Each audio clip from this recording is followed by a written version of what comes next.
నమస్కారం city news కి స్వాగతం. రాజధాని అమరావతిలో మంత్రి నారాయణ పర్యటించారు. నేలపాటులోని గెస్టెడ్ అధికారులు గ్రూప్ డి క్వార్టర్స్ తో పాటు వివిధ నిర్మాణ పనులను ఆయన పరిశీలించారు. పనులు ఆలస్యంగా చేస్తున్నారంటూ కాంట్రాక్టర్లపై ఆగ్రహం వ్యక్తం చేశారు.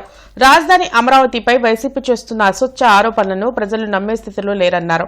ఉద్యోగులకు నిర్మిస్తున్న 4,000 గృహాలు వివిధ దశల్లో ఉన్నాయని, గత ప్రభుత్వం 3 ముక్కలాట ఆడకుండా ఉంటే ఇప్పటికీ అన్ని అందుబాటులోకి వచ్చావని చెప్పారు.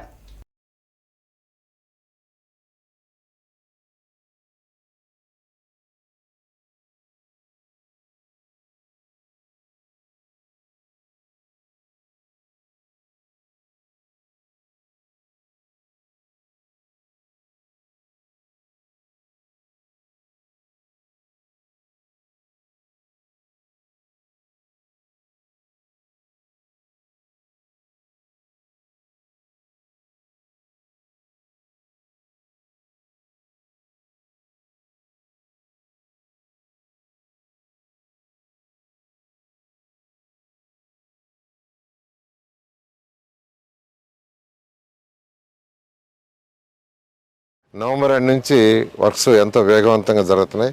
ఆల్మోస్ట్ తీసుకుంటే డిసెంబరు, జనవరి, ఫిబ్రవరి 3 నెలలే.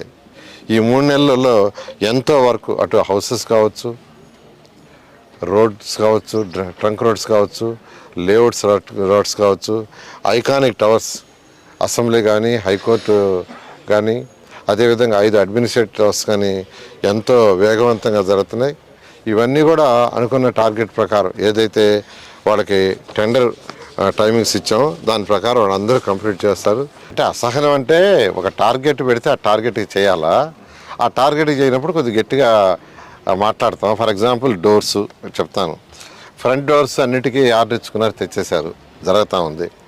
ఇంటర్నల్ డోర్స్ ఇంకా రాలేదని అడిగాను యాక్చువల్గా. ఇటువంటి మా లెవెల్లో మేము పెట్టుకున్న షెడ్యూల్ ప్రకారం మేము అడగటం, చెప్పటం, గట్టిగా చెప్పటం. అమరావతి రాజధాని గత ప్రభుత్వం ఏదైతే నాశనం చేసిందో దాన్ని ఈరోజు గౌరవనీయ ముఖ్యమంత్రి గారి ఆధ్వర్యంలో ఎంతో వేగవంతంగా జరుగుతుంది. ఇవన్నీ కూడా 3 సంవత్సరాలు కంప్లీట్ చేయడం జరుగుతుంది. అండర్ గ్రౌండ్ డ్రైనేజ్, యూజీడీ మొత్తం చేస్తున్నాం.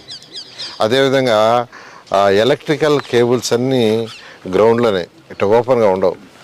అదేవిధంగా ఈ యొక్క టెలిఫోన్ లైన్స్ ఏ లైన్ ఉన్నా గ్రౌండ్లో, ఎందుకంటే గ్రౌండ్లో పైపులు ఇచ్చేస్తున్నాం. ఎవరి లైన్లో వేసుకోవాలన్నా ఆ పైపులో వేసుకోవాలి, దాంట్లో వేసుకోవాలి. అలాంటి సిస్టమ్.